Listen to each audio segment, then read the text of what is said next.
Hello friends, welcome to my channel physics by Bajaj sir. आज मैं आपके साथ स्टैंडर्ड प्लस 2 का यूनिट 3 जो कि है magnetic effects of electric current का लेक्चर 2 डिस्कस करने जा रहा हूं। लेक्चर 2 देखने से पहले लेक्चर 1 वाला वीडियो जरूर देखिएगा। आज का हमारा बेसिक टॉपिक होने वाला है Biot Savart law, magnetic field due to a current carrying conductor. कल हमने या प्रीवियस लेक्चर में हमने बात किया था कि एक करंट कैरिंग वायर मैग्नेट की तरह बिहेव करता है और उसके आसपास उसका कोई मैग्नेटिक फील्ड या मैग्नेटिक फील्ड स्ट्रेंथ होता है। तो आज बायोट-सैवर्ट लॉ से हम मैग्नेटिक फील्ड स्ट्रेंथ का मैग्नीट्यूड और डायरेक्शन फाइंड करेंगे। Biot Savart law, this law is used to determine the strength of magnetic field at a point due to a current carrying conductor. हमने यहाँ पे एक करंट कैरिंग कंडक्टर जो कि एक स्ट्रेट कंडक्टर है या वायर किसी भी फॉर्म में हो सकती है वो कंसिडर किया है जिसके अंदर करंट फ्लो कर रहा है। उसके कारण हमने ये P पॉइंट पे मैग्नेटिक फील्ड फाइंड करना है, मैग्नेटिक फील्ड स्ट्रेंथ फाइंड करना है। तो शुरुआत करने से पहले हम यहाँ पे एक करंट एलिमेंट डिफाइन करते हैं। करंट एलिमेंट क्या होता है? जैसे ये वायर में करंट फ्लो कर रहा है इस डायरेक्शन में, वायर में करंट फ्लो कर रहा है इस डायरेक्शन में, तो हम क्या देखेंगे? तो हमने यहाँ पे एक बहुत छोटा सा स्ट्रेट एलिमेंट कंसिडर किया, स्ट्रेट लेंथ कंसिडर की जिसको डीएल बोला, और उसकी डायरेक्शन करंट की डायरेक्शन में ही होगी। डीएल वेक्टर जो है उसकी डायरेक्शन करंट की डायरेक्शन में ही मानी जाती है। तो आई करंट होता है, डीएल स्मॉल लेंथ है, तो दोनों को मिला के हम करंट एलिमेंट बनाते हैं। तो it is a vector quantity. Current वैसे स्केलर है, डीएल के साथ लग जाए तो वेक्टर बन जाता है।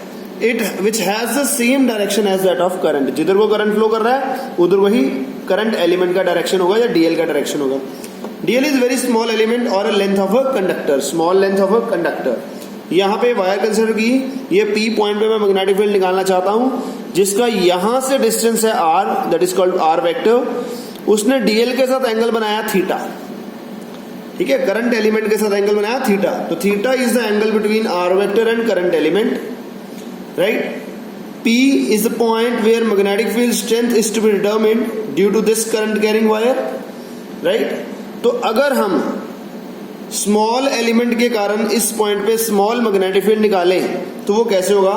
Small magnetic field due to small current carrying element is given by, तो उसने कहा, किसने? बायोट-सैवर्ट लॉ ने कहा जो स्मॉल मैग्नेटिक फील्ड होगा that is directly proportional to current element and universally proportional to the square of distance from the wire to the point, okay, and is directly proportional to the sine of angle between the vectors r vector and dl। तो proportional ये तीनों को combine करके ये formula बनाया, db proportional to I dl sin theta by r square। ये proportional को equal to में कन्वर्ट करना है तो कांस्टेंट लगाया k, यहाँ पे k का वैल्यू होगा म्यू नॉट अपॉन 4 पाई। इलेक्ट्रोस्टैटिक्स में k का वैल्यू होता था 1/4 पाई एप्सिलॉन नॉट, जिसकी वैल्यू होती थी 9 × 10⁻⁹। यहाँ पे k का वैल्यू है mu naught by 4 pi. Mu naught क्या है? Magnetic permeability of free space और vacuum. Mu naught by 4 pi का वैल्यू होता है 10⁻⁷ टेस्ला मीटर पर एम्पियर। तो फॉर्मूला बायोट-सैवर्ट लॉ का मॉडिफाई हो गया, dB equals to mu not upon 4 pi I dl sin theta by r square. This is the magnitude of small magnetic field due to small element. इसी को अगर vector form में लिखें तो in vector form dB vector equals to mu not upon 4 pi I dl vector sin theta by r square into r cap, that is the direction. इसको multiply divide किया r से, तो r cap into r, नीचे r cube हो गया, r cap into r will be a vector, तो dB vector will be given by mu not upon 4 pi I dl vector sin theta r vector upon 4 pi r cube. I dl sin the dl vector r vector और sin, देखिए जी r dl sin, यहाँ पे लिख दिया dl cross r, ठीक है जी, dl r sin theta बन गया, that will be dl cross r। तो dB vector will B mu naught upon 4 pi I dl cross r upon r cube. यहाँ पे r और dl का क्रॉस प्रोडक्ट है, तो डायरेक्शन कैसे निकालेंगे? या तो डायरेक्ट वही पुराने वाला formula right hand thumb rule use कर लो, या normally right hand rule use करो क्रॉस प्रोडक्ट्स के लिए। डीएल और आर, देखिए डायरेक्शन, ये रही डायरेक्शन डीएल की, ये रही डायरेक्शन आर की। तो पी पॉइंट पे निकालना है तो डीएल से आर की तरफ उंगलियां घुमाइए, अंगूठा अंदर को है तो पी पॉइंट पे क्रॉस लगा दिए। क्रॉस का मतलब होता है परपेंडिकुलर एंड इनवर्ट। अगर मैं राइट हैंड थंब रूल लगाता तो ये करंट की डायरेक्शन है, इधर अंगूठा रखता, ये भी तब भी इनवर्ड आती, इधर से आउटवर्ड, पी क्यू के लिए आउटवर्ड। आउटवर्ड को हम डिनोट करते हैं डॉट से और इनवर्ड को डिनोट करते हैं क्रॉस से। क्लियर है? तो डायरेक्शन तो हम राइट हैंड थंब रूल से यूज कर रहे हैं, आइदर विद क्रॉस प्रोडक्ट और right hand thumb rule normally.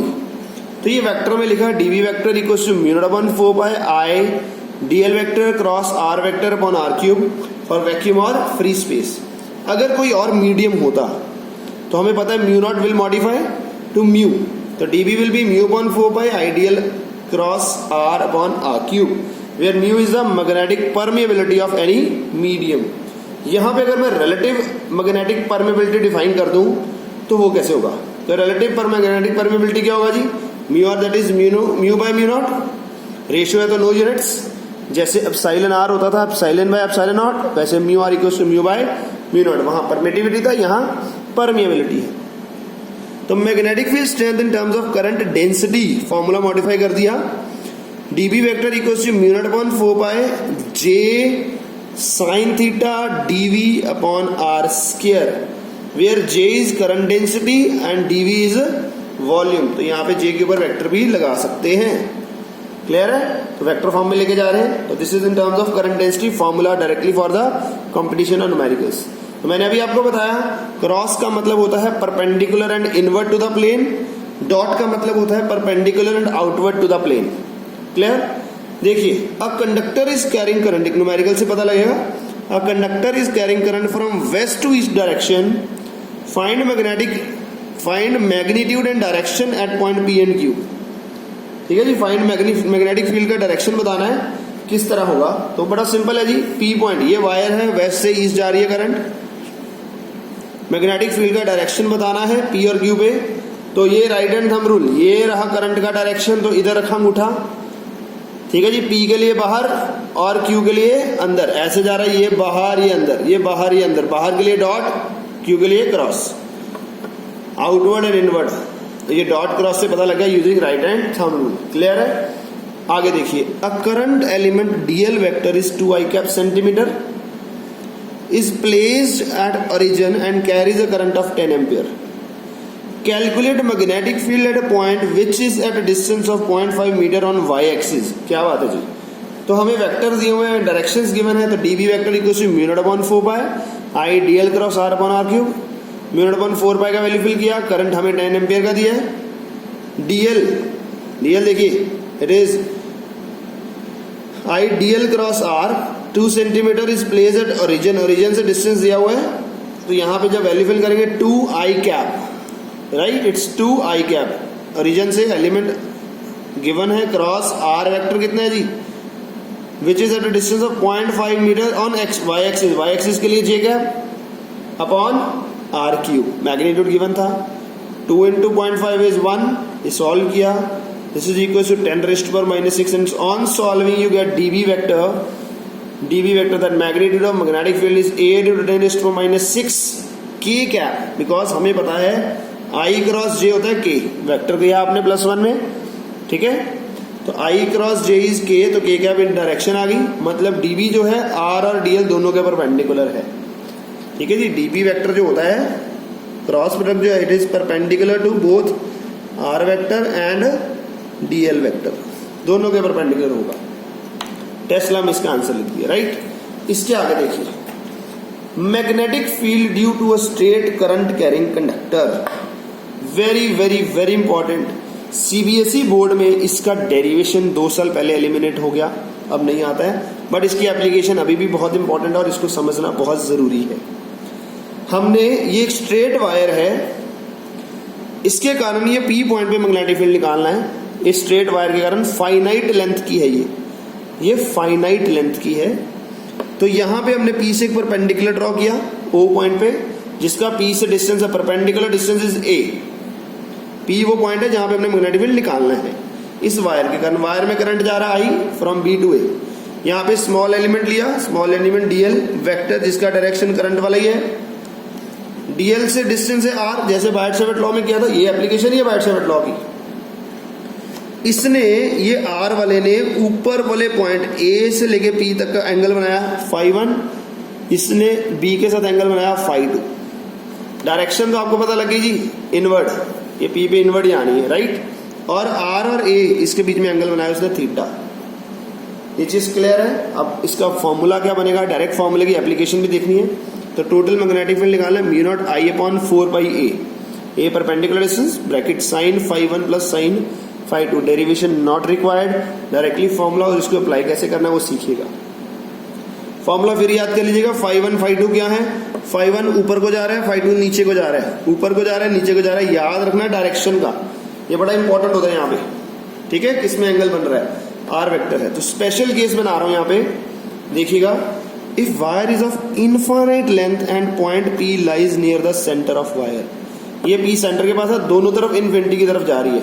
क्या बात है जी, ये पी सेंटर की तरफ, दोनों इन्फिनिटी की तरफ जा रही है। तो आपको पता है अगर मैं ए पी को मिलाना चाहता हूं इन्फिनिटी पे, तो दो लाइंस कब मिलती है, जो पैरेलल लाइंस कब मिलती है, इन्फिनिटी पे। तो ये इसके पैरेलल हो जाएगी। तो ये एंगल कितना बन जाएगा, फाई 1, यहां से ये फाई 1 बन जाएगा 90 degree. This angle will become 90 degree. Phi 1 भी 90, इधर से फाई 1 भी 90 आएगा और दूसरी तरफ से फाई 2 भी 90, बिकॉज पैरेलल लाइन से इन्फिनिटी पे मीट करेंगे। तो फाई 1 फाई 2 को 90 फिल किया, ये बेसिक फॉर्मूले में। तो साइन 90 प्लस साइन 90 इज 2, 2 से 4 कट गया, तो आंसर क्या आ गया, म्यू नॉट आई अपॉन 2 पाई ए। ठीक है, ये फॉर्मूले को याद कर लीजिए, वेरी इंपॉर्टेंट। फॉर इनफाइनाइट, अगर if the wire is of semi infinite length, मतलब एक तरफ से इन्फिनिटी है दूसरी तरफ से नहीं है, then the point B line near the other end, अगर ये दूसरे एंड के पास है, देखिए ये एक तरफ से इन्फिनिटी है दूसरे एंड के पास है, तो यहाँ पे ये वाला एंगल, तो ये जो इसके साथ बनाना है इसने, यहाँ से ये एंगल, ये तो होगा 90 और दूसरे के साथ कितना बनेगा 0, साइन 91 साइन 0 0। तो ये कितना आ गया, mu naught I upon 4 by A, मतलब पिछले वाले का हाफ, इसका half, right. And when point P lies on the axis, इसके ऊपर ही आ गया, ये रहा पॉइंट पी, वायर की एक्सिस पे आ गया जी। अगर वायर की एक्सिस पे आ जाए तो फाई 1 और फाई 2 दोनों ही 0 हो जाएंगे, और साइन 0 इज 0, 0 से किसी भी चीज को मल्टीप्लाई करोगे तो मैग्नेटिक फील्ड क्या आएगा, 0। मींस अगर वायर की एक्सिस के ऊपर पॉइंट आ जाए जिसके ऊपर हमने मैग्नेटिक फील्ड निकालना है, तो वहां पे मैग्नेटिक फील्ड क्या होता है, 0 होता है। आज का लेक्चर, ये लास्ट पॉइंट जो किया हमने, वेरी वेरी इंपॉर्टेंट था। कल इसी नेक्स्ट लेक्चर में इसकी एप्लीकेशंस देखेंगे, राइट।